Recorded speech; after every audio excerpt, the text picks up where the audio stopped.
Au bras et aux pieds, on les marque au fer, on va les vendre aux États-Unis. C'est de là que viennent les Noirs américains. Hein? Eh oui, lorsqu'il a fallu construire les États-Unis, à défaut de machines, on a dit qu'il faut des hommes forts qui aiment le travail. Et les hommes forts qui aiment le travail, vous savez où on les a trouvés? En Afrique. Maintenant, je suis étonné. Quand je passe dans vos rues, un Européen qui ne connaît pas l'histoire, il me regarde passer, il crie « fainéant ».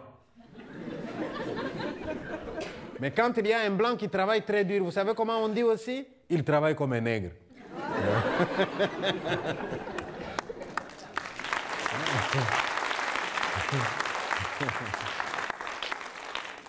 Vous devriez savoir ce que vous voulez à la fin, n'est-ce pas? Les Européens nous apportent la médecine occidentale. Avec la médecine d'ici, les Blancs ont fait beaucoup de bien en Afrique.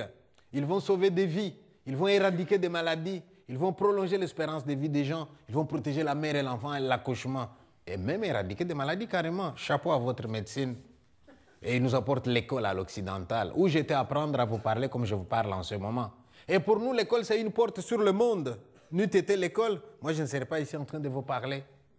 Les Européens amènent l'eau courante dans le village. Et quand je dis amener l'eau courante dans le village, ça veut dire donner aux filles et aux femmes 3 heures de sommeil en plus. Hein, parce qu'elles se réveillent à 4 heures pour aller à 5 km puiser de l'eau tous les jours. Et là, ils apprennent que le robinet peut arriver jusque dans le village. On construit des moyens de communication. Il y a eu du positif aussi. Mais comme il n'y a rien pour rien, les Européens vont faire aussi des prospections dans notre sous-sol. Et qu'est-ce qu'ils découvrent dans le sous-sol du Congo? De l'or, du diamant, du cuivre, du cobalt, du pétrole, de l'uranium. Et je vous signale que l'uranium qui a permis aux Américains de fabriquer la bombe atomique qu'ils ont larguée sur le Japon pendant la guerre mondiale, eh bien ça vient du Congo. Ce sont les Belges qui ont vendu ça aux Américains.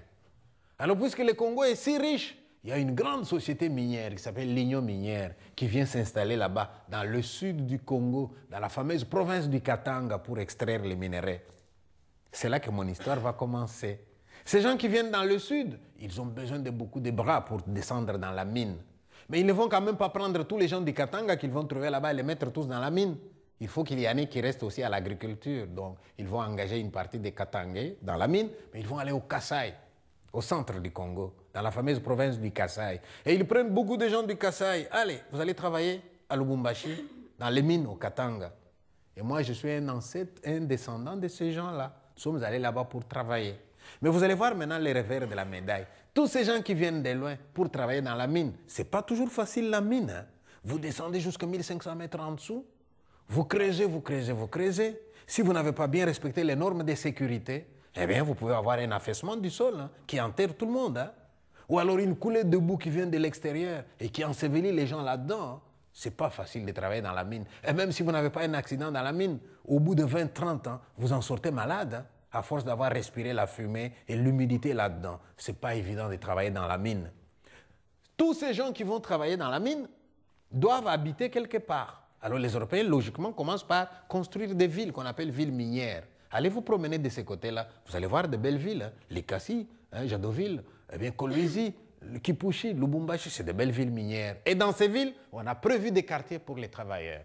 Ça veut donc dire que pendant que monsieur descend à la mine, son enfant va à l'école, parce que dans le camp des travailleurs, les Européens ont prévu une école. En cas de maladie, madame va au dispensaire.